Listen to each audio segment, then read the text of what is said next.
नमस्कार दोस्तों, मैं पार्थ कौशिक फिर से आपके अपने प्रोग्राम पॉलिटिक्स टुडे में आपका स्वागत करता हूं। अपने YouTube channel Parth Kaushik politics को बहुत ज़्यादा प्यार देने के लिए आप सभी का बहुत बहुत धन्यवाद। आज भी हमारे पास लगातार उन्हीं खबरों का अपडेट आ रहा है और लोग बार बार उन्हीं खबरों को जानना चाह रहे हैं कि अगर हो क्या रहा है। देखिए, हमारी जो न्यूज़ होती है या हमारा ये जो पॉलिटिकल जो चैनल है, इस पर हम ऑथेंटिक बातों के साथ साथ परसेप्शन और क्या कहते हैं यूट्यूब जैसे और भी जो तमाम 25-30 तरीके के फेसबुक मतलब 25-30 तरीके के सोशल मीडिया साइट्स हैं उनका अध्ययन करते हैं। साथ साथ सारे न्यूज़पेपर, जितने न्यूज़पेपर होते हैं, चाहे वो वॉशिंगटन पोस्ट हो, चाहे डेली टाइम्स हो, इस तरह के जितने भी न्यूज़पेपर होते हैं उनका अध्ययन करते हैं। साथ साथ जो नेशनल न्यूज़पेपर है, स्टेट नेशनल न्यूज़पेपर, जैसे चाइना का डेली मेल और बहुत सारे जो है क्या कहते हैं पेपर्स होते हैं, उनकी भी कटिंग हम लोग देखते हैं।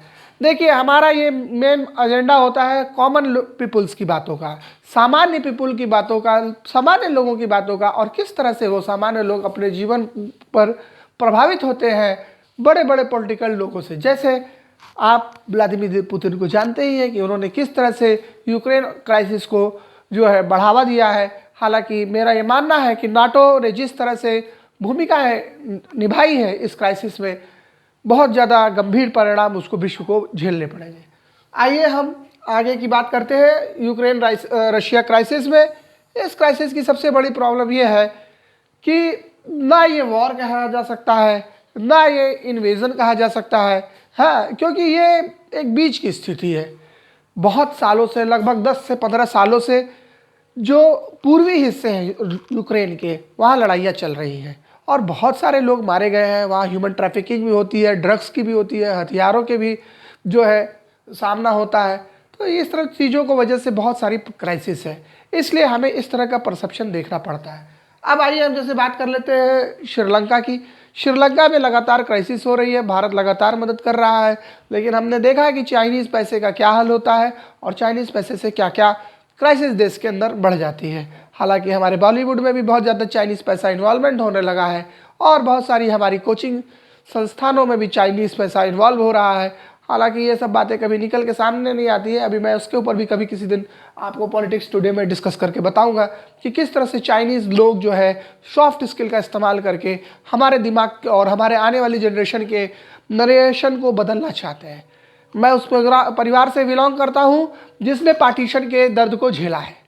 ठीक, हमारे पास क्या क्या संपत्तियाँ थी, क्या क्या चीज़ें थी और किस तरह से वो जो आम आदमी को पार्टीशन का दर्द महसूस होता है, उस परिवार से मैं बिलोंग करता हूँ। और मैं जानता हूँ कि जब युद्ध होता है तो उसमें आदमी कितने नीचे गिर जाता है, समाज कितना नीचे गिर जाता है, इसकी जो है आप व्याख्या नहीं कर सकते। आपने जिस तरह से राजस्थान में दंगे देखे हैं, करौली में, उसकी कोई भी व्याख्या करना मेरे लिए बहुत ही पीड़ादायक है। लेकिन लोगों ने उसके लिए भी बोला है, मैं उसके लिए भी एक वीडियो अलग से लेके आऊँगा। पाकिस्तान के क्राइसिस में कल मैंने बोला था इमरान खान का जो है मास्टर स्ट्रोक है, लेकिन उसको पलट दिया सुप्रीम कोर्ट ने। पाकिस्तान के सुप्रीम कोर्ट ने उस फैसले को पलट दिया है। हालांकि जो जज हैं उसमें आपको जान के आश्चर्य होगा कि 2 भारतीय उनके पूर्वज भारतीय रहे हैं, वो जज रहे हैं वहाँ पर।